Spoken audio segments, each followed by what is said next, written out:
पहले बार non Muslims को लाया जा रहा है। तो ये आपको इसके ऊपर बहुत विवाद हो रहे हैं। बहुत सारे लोग जो विपक्ष में हैं, जो ऑपोजिशन में है, वो कह रहे हैं कि देखो बहुत सारे अधिनियम हैं, जैसे आपको पता है द सिख गुरुद्वाराज एक्ट, जिसके अनुसार आपका शिरोमणि प्रबंधक गुरुद्वारा कमेटी है, SGPC पूरा चलती है। पंजाब में जो हमारे गोल्डन टेम्पल है, सिख गुरुद्वाराज एक्ट में only a Sikh can be member of a gurdwara committee. वैसे ही जैसे आप देखो अब राम मंदिर का जो ट्रस्ट बना है, कल संसद में कोई बोल रहा था कि उसमें भी लिखा है कि जो डिस्ट्रिक्ट कलेक्टर है उसको हिंदू होना है to be secretary of the Ram Mandir. अगर हिंदू नहीं है तो एडिशनल कलेक्टर बनेगा उसका सेक्रेटरी।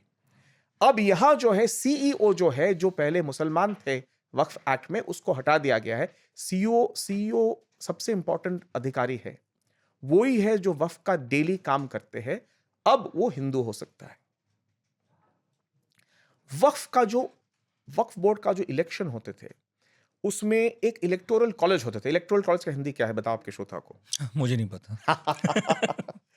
इसे तो हम इलेक्टोरल कॉलेज ही पढ़ रहे हैं। इलेक्टोरल कॉलेज, मतलब चुनावी सूची नहीं, वो तो इलेक्टोरल लिस्ट हो गया, जो भी है।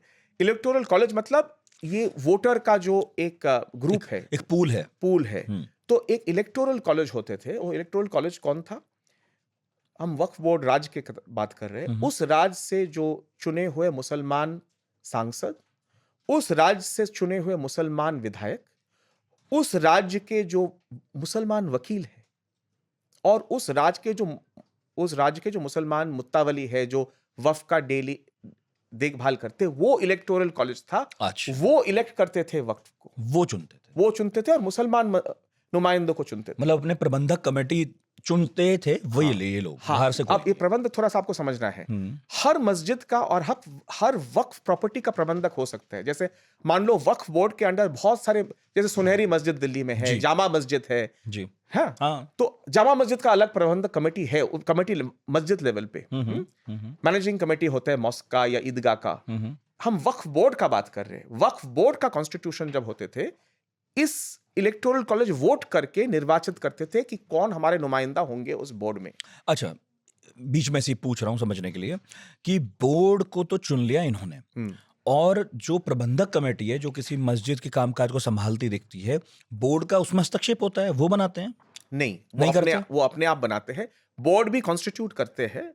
अगेन वो कस्टम से होते हैं। जैसे आप अब अभी चल रहे हैं, दिल्ली हाई कोर्ट में चल रहे हैं एक केस कि ये शाही इमाम कैसे हो गया, कौन शाही बनाया। भारत अब गणराज्य है, स्वतंत्र है, प्रजातंत्र है, राष्ट्रपति है, तो शाही इमाम कहां से हो गए और किस बेसिस पे ये चल रहा है। तो वो भी एक मुद्दा चल रहा है, कोर्ट में याचिका चल रही है दिल्ली हाई कोर्ट में। उसमें वक्फ बोर्ड ने अपना जो हलफनामा डाला है, उन्होंने कहा है कि ऐसा शाही टाइटल कुछ है नहीं, वो अपने आप ही कस्टम से चले जा रहे हैं शाही। तो मतलब ये हो सकता है कि वक्फ बोर्ड के मेंबर और किसी मस्जिद या दरगाह की जो प्रबंधक कमेटी है, इनके बीच में सहमति ना हो और ये आपस में हो सकता है। बहुत होते हैं, बहुत होते हैं। एक समय तो सियासत भी होते थे। मान लो दोनों अलग अलग पार्टीज है, एक पार्टी का जैसे पार्टी के एमपी एमएलए है, तो मान लो वक्फ बोर्ड एक हाइपोथेटिकली लेते, पार्टी मान लो समाजवादी पार्टी के कंट्रोल में था वक्फ बोर्ड, और वो मस्जिद कांग्रेस वाले मुसलमानों के कंट्रोल में था, तो झगड़ा हो सकता है।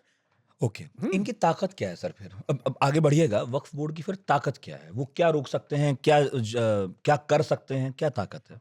देखिए, वक्फ बोर्ड का बहुत सारे उस समय ताकत थे। वक्फ बोर्ड अगर उनको लगते हैं कि कोई भी इंडिविजुअल वक्फ का, ये जैसे मस्जिद, ईदगाह, दरगाह का मिसमैनेजमेंट हो रहे, तो उस बोर्ड को सस्पेंड कर सकते थे।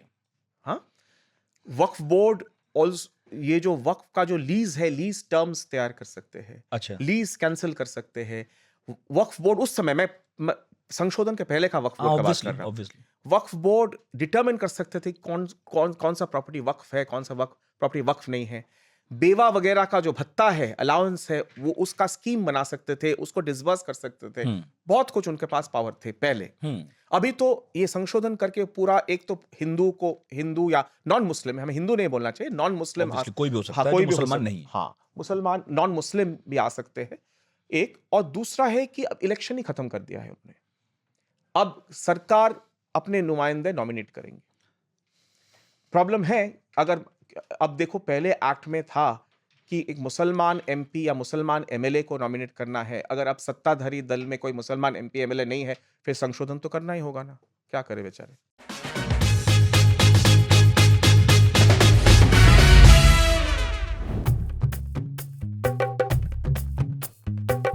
हाँ भाई, रे मुझे कोई दे दे जहर। जार छोड़िए, कार लग रहा है। अरे क्या बात की हो, मुसलमान मान नकली नहीं अकेला वाला समझदा।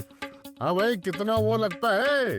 तो उनसे मत पूछिए, हम तो बताए हुए हैं। दूसरे सीजन के 100 एपिसोड लग गए।